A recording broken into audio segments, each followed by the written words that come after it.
So now we're going to kind of move into some ride quality adjustments here, some tuning, things you can look at. To start out, we're going to talk about the speed control gains. So here we've got a typical speed pattern here.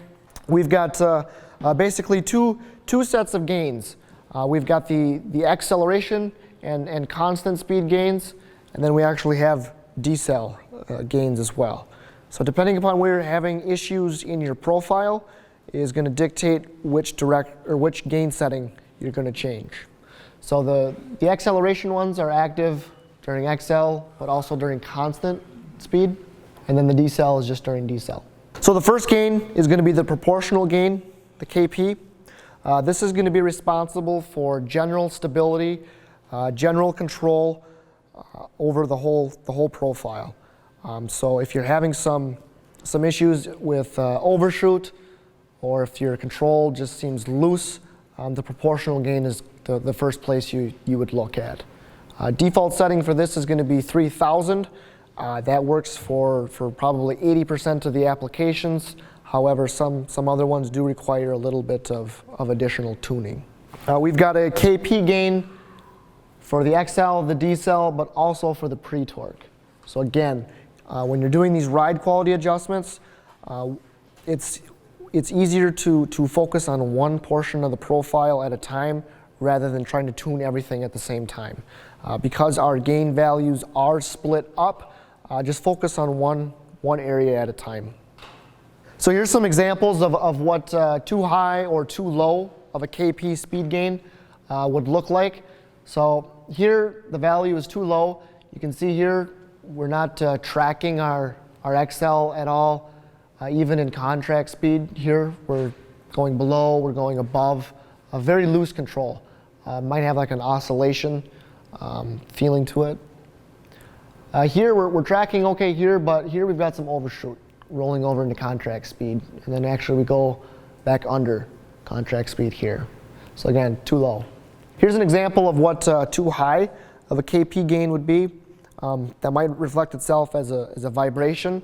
You might get some high frequency noise as well, but you definitely would feel this. Is there a value that's too high? Basically, if you're too high, you're going to know it. It's not going to cause any damage having too high of a gain setting, but if you have it set too high, it's going to be you're going to feel a vibration or hear that noise. All right, so the other gain is going to be the KI, the integral gain. The integral gain is going to be responsible for your long-term average response. So this is going to dictate how fast you settle into a steady state, or how fast you actually level out at contract speed. Our default for that's going to be at 250. We actually have another KI offset speed gain. The offset is going to be active only during low speed. So the way the offset works, if we look at this picture here, you've got LC08, which is your regular KI speed gain, and then the offset, LC11. So during low speed, which is adjustable, you can change LC13 if you wish. These two gains are going to be added together in the feedback loop. So if you want a little bit more KI for a longer portion in your profile, you can change this LC13 value. You can bring that out. So here's a few examples of what too high and too low of a KI gain is going to look like.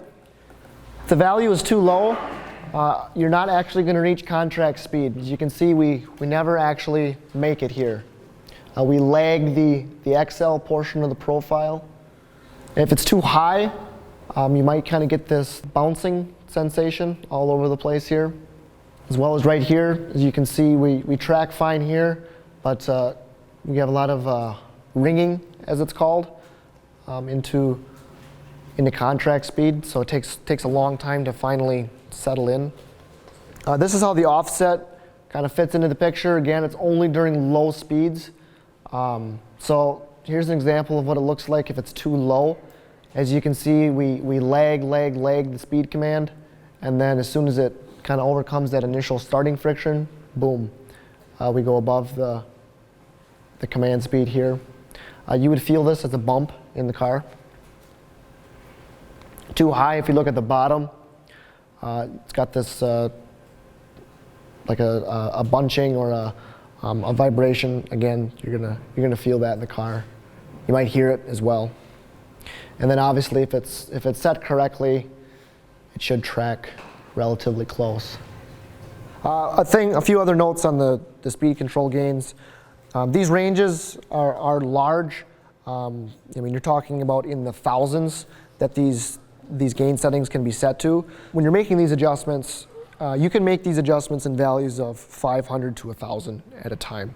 If you sit there and you try to decrease your gain settings by 50 at a time, or even by 100, it's going to take a long time to really make your adjustments, and it's going to be difficult to know if you're actually making any improvement. So the biggest thing what we recommend is add 1,000 or decrease it by 1,000, see if it helps or if it doesn't help.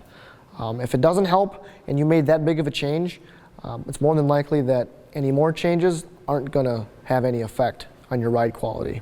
If it has a huge effect, if it has too much of an effect, well, at least you kind of know that you're within a 1,000 value window.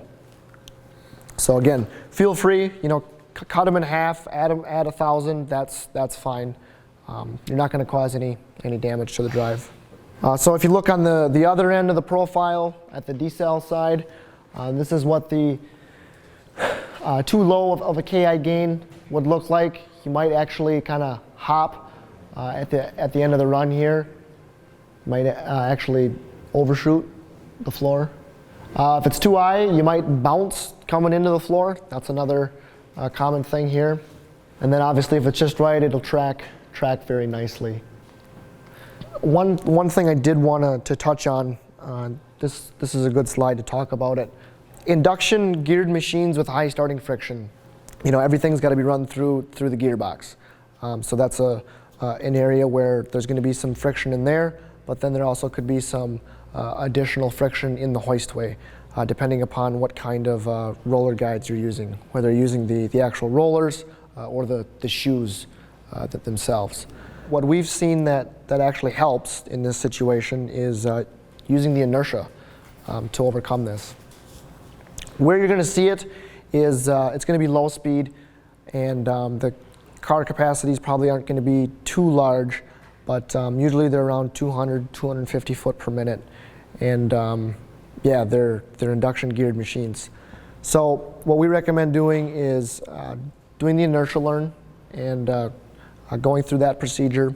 And then what you would do is you would set your KI, the integral gain, both the integral gain and the integral gain offset down very, very low to a value of say 10, where it's not even active. What that's going to do for you is it's going to reduce the response rate as far as how close the motor is trying to track the command speed, but you're still going to maintain control because you've activated the feed forward torque control. So you're not going to be bouncing in and out between on your command speed. You're not going to be going higher and lower, but you will lag it slightly. So if we look at this top picture here, I kind of use this as an example as what that high starting friction, how that would reflect itself if you were to look at a scope. So the black is the command speed, red is your actual motor speed. So here we're commanding a speed, but you can see we're still at 0 speed. This is that starting friction phase. So we still haven't broke loose yet. Pretty soon we generate enough torque where we break loose of that starting friction, but it's too much torque and we actually end up overshooting the command speed here. So again, if you were to graph torque here, I would expect a pretty significant torque bump here, and you'd actually feel this in the car. So what activating the inertia or the feed forward torque control and lowering your KI gains is going to do for you is actually, if you look at this picture here, if you look at the top, we're going to lag the speed command. We're still going to have control. It isn't like we're going to be going up and down and overshooting. We're still going to have control, but we're going to lag a little bit. And that's okay. for the most part, for these low-speed applications, we don't care if we're lagging a little bit. That's fine. What we're ultimately after is a smooth ride. So we'll lag a little bit, but we will take off because the drive isn't trying to compensate for this area here. Around halfway through the XL profile is when we probably should eventually reach close to command speed. But it's going to be a subtle difference. You're not going to notice it riding the car. What you are going to notice is a very smooth ride. So that is just a tip that I will give you. It's been used on a number of applications in the field that we found works very well. Some filters that we have, the sample rate for the encoder, that was one. If you're having some noise issues, you can increase that from 4 milliseconds to 8 milliseconds. Another one is the LC44, the torque command filter. Using that will actually provide a low-pass filter on the torque command going out to the motor. That can also help smooth out your ride a little bit. I'm going to talk about some timers here. So this is going to be at the end of the run. Coming into the floor here, what's going to be effect is the LT12, current hold time, and then LT13, current ramp down time. I know Dan's got some experience with the current ramp down timer. We actually made a change in our drives. We increased the time that is available, or the time that you can set to ramp the current down of the motor.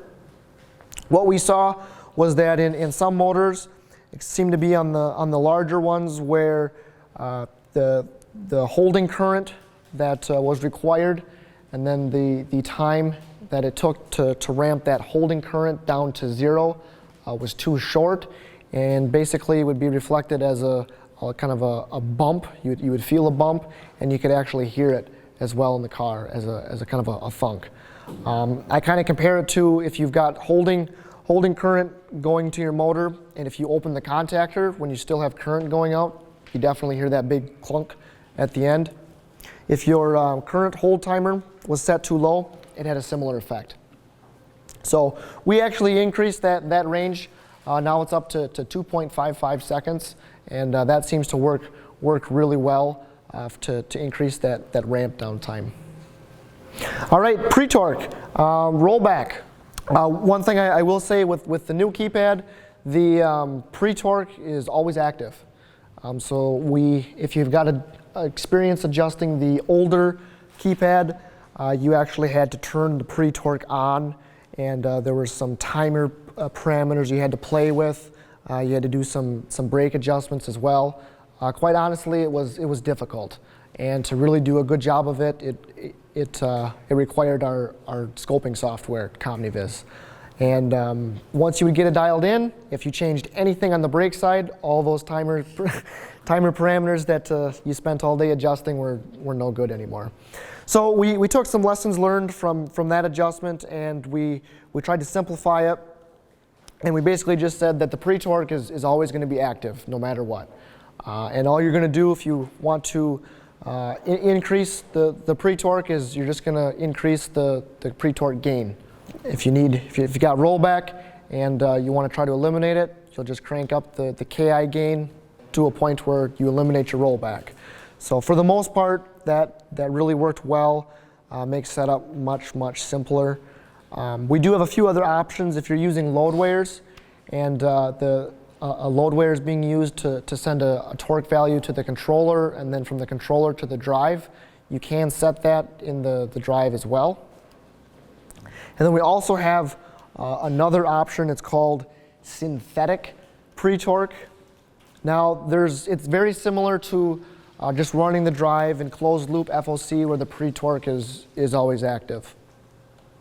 The only difference with this synthetic predictive PreTorque is that it uses 90% of the torque it used for the previous run in the same direction. So if it used 10 foot-pounds of PreTorque in the last run in the up direction, the next up direction it's going to use 9 foot-pounds. So really, is there a difference between the synthetic predictive PreTorque and just using closed loop FOC? Not much. I think it was developed more for certain applications that might benefit using that. But from what we found experimenting in the field using closed loop FOC, that works very well. We'll continue on with some ride quality adjustments here. This graph here does a good job of explaining when the timers, when they expire, when they start, and when certain gain settings are active and when they're not, as long as or as I should say, as well as the inputs and outputs of when they're active. To start out at the beginning of the run here, if we look, we have our enable signal, and then our direction and speed command. We get those. As soon as the direction and the speed come in, we have that phase current check that happens. Now this happens almost instantly. This isn't drawn to scale as far as timing goes for how many seconds it corresponds to. But as soon as this current check passes, the LTO1 brake release timer, that starts. Okay, so that is used to basically correspond to roughly the same time as when your brake is mechanically lifting. The LTO2 the control hold off, that actually starts at the same time as the LTO1. So that control hold off, if you remember, what that's going to do is hold your speed control gains low. That is used so that when the brake is set, we don't have too much of a response that would cause a vibration or a humming sound when the brake is still set. As soon as LTO1 expires, LTO3, the speed start delay. Now that starts. Now the speed start delay timer, if you're using a externally generated speed pattern, so serial or analog, adjusting the speed start delay timer is not actually going to change your speed start delay. That's going to be taken care of on the controller side of things. But what it will influence is when your PreTorque gains are active. If you scroll down here to the LC05 and LC10, that's the KP and the KI speed control gain. Those are going to be active as soon as the control hold off timer expires, and those are going to be active for as long as the speed start delay. So if you extend the speed start delay out, that means that your your PreTorque gains are going to be active for a longer period of time. What that is used for, the reason it works that way is so that when your brake is lifted and you're holding zero speed, if you're holding zero speed for 3 seconds, we're going to need PreTorque for 3 seconds. So that's why that works that way. As soon as the speed start delay timer expires, that's when the regular XL speed control gains are going to be active, as well as the decel. So the XL are going to be active through XL and constant speed, and then as soon as we move into decel, that's when the decel gains are going to be active here. So that's the typical kind of beginning of the run sequence when things are active. There's a lot of stuff going on. Adjusting these timer parameters can have an effect on what the gains are doing, so you can actually kind of adjust when those gains are active with these timers. I'll touch real quickly on the end of the run here. So as soon as the direction signal has been dropped, that's when that LT12, the current hold time, that's when that starts to become active. That's going to be your how long the motor is going to hold the holding current to the motor, so that when you're coming into the floor and you're sitting at zero speed, the drive is still outputting holding current to the motor just before the brake sets. So when the brake sets, now that transfer of torque has happened, the brake is holding the load, not the drive or the motor. And then LT13, that current ramp down timer, that's going to start when LT12 expires. Again, that's going to determine how long it takes for that holding current to ramp down to zero. If you have that set to expire too quickly, you might hear a clunk at the end of your motor, or at the end of the run. If you just extend that out a little bit, that should take care of that. All of this needs to happen, especially at the beginning of the run. You need to have the right sequence of events in order to start a run. So it is important.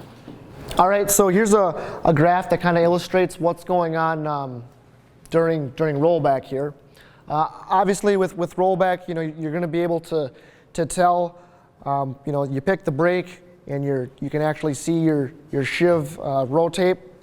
But if you actually want to look at it from a graph perspective here, if we were looking at it, graphing the speed, motor speed here, you'd see this little dip here.